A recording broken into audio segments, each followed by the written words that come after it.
తెలంగాణలో కాంగ్రెస్ ప్రభుత్వం వచ్చి 20 నెలలు కావస్తుంది. రేవంత్ రెడ్డి పాలన పైన మీ ఒపీనియన్ ఏంది? ఎట్లుంది పాలన అంటే ఏం చెప్పాలమ్మా, ఇప్పుడు బస్సు ఫ్రీ చేసిర్రు. ఆ బస్సులో ఎక్కాలంటేనే కొట్లాటలే ఉన్నాయి. బస్ ఫ్రీ ఎందుకు చేసిర్రు అర్థమవుతలేదు.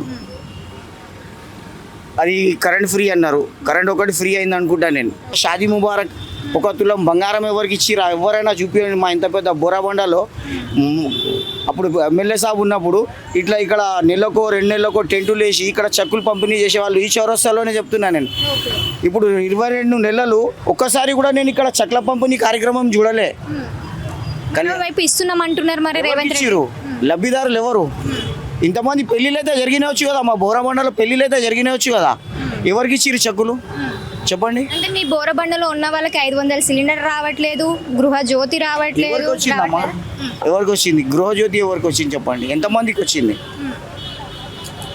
అంటే రేవంత్ రెడ్డి వచ్చిన తర్వాత తెలంగాణలో ప్రజలు చాలా సంతోషంగా ఉన్నారంట కదా. ఎవరు సంతోషంగా ఉన్నారు చెప్పండి? సంతోషం అనేది నవ్వుల్లో కనిపించాలి, బాధలో కాదు.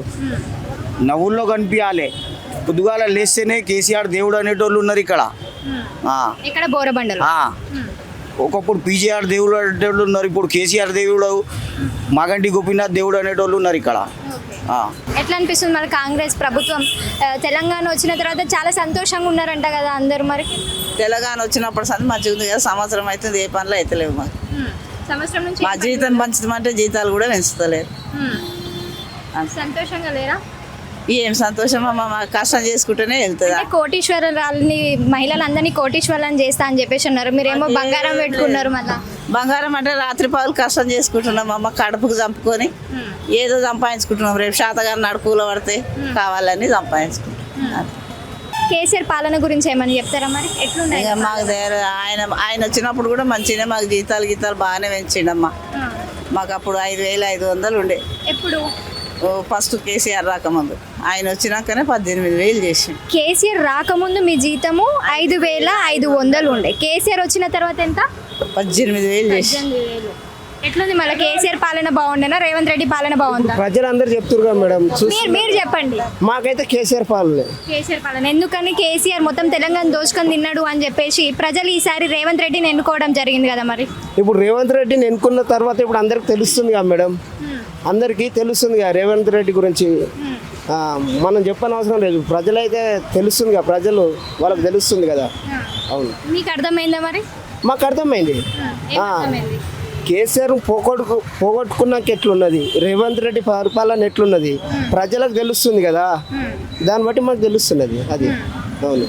ఎవరున్నప్పుడు మంచిగా ఉండే మరి? కేసీఆర్ ఉన్నప్పుడు మంచిగా ఉండే. కేసీఆర్ ఉన్నప్పుడే మంచిగా. అవును. ఇప్పుడు కేసీఆర్ పైన కూడా చాలా వరకు ఆరోపణలు జరుగుతున్నాయి కదా. కాళేశ్వరం వల్ల ప్రజాధాన్యం ఫుల్ వేస్ట్ చేసేసిండు అని చెప్పేసి అంటున్నారు కదా. మరి వేస్ట్ చేసేసి అంటారు. ఇప్పుడు ప్రతిపక్షాలు అన్నప్పుడు వాళ్ళు అంటారు కేసీఆర్ పోయినాక ఎంతో బురద చల్లుతారు. కేసీఆర్ కాళేశ్వరం కట్టించింది ఎంత బాగుంది. ఇప్పుడు ప్రజలకు అందరికి తెలుసు కదా. ఇప్పుడు కేసీఆర్ ఉన్నప్పుడు ఎలా ఉన్నారు, ఇప్పుడు కేసీఆర్ పోయినాక ఎలా ఉన్నారు ప్రజలే చెప్తారు. మనం కాళేశ్వరం వల్ల ఏమైనా ఉపయోగం ఉందా తెలంగాణకి? ఎందుకు లేదు, వాటర్ వస్తుంది కదా కాళేశ్వరం ద్వారా. 1,00,000 ఎకరాలకు నీళ్లు ఇస్తున్నాడు కదా. అవును. ఇప్పుడు ఎలక్షన్స్ వేస్తే ఎవరికి ఓటేద్దాం అనుకుంటున్నారు? ఎవరికైతే ఎవరు మంచిగా చేస్తే వాళ్ళకి ఇస్తాం. గోపీనాథ్ మీద మీ ఒపీనియన్ ఏముంది? మళ్ళీ మంచి పనులు గోపీనాథ్ మంచి పని చేసిండు, ఆయన మంచి పని చేసిండు. కేసీఆర్ ఉన్నప్పుడు మంచిగా ఉండేనా లేకపోతే రేవంత్ రెడ్డి వచ్చినాక మంచిగా ఉందా? కేసీఆర్ ఉన్నప్పుడు మంచిగానే ఉన్నది, మంచిగా ఉన్నది. మీ ఒపీనియన్ ఏంది? మళ్ళీ మీరేమనుకుంటున్నారు? మేము కూడా కేసీఆరే, మాకు అప్పుడు కేసీఆర్ మంచిగా చేసిండు, కేసీఆర్కి అనుకుంటాను. ఎందుకు రేవంత్ రెడ్డి కూడా మంచిగా చేస్తుండు కదా? ఏమో మాకు ఏం చేయలేదమ్మా రేవంత్ రెడ్డి వచ్చి, ఏం చేయలేదు మాకు. బస్సు ఒక్కడ పెట్టిండు, కొట్టుకున్నాడు, కొట్టుకున్నాడు.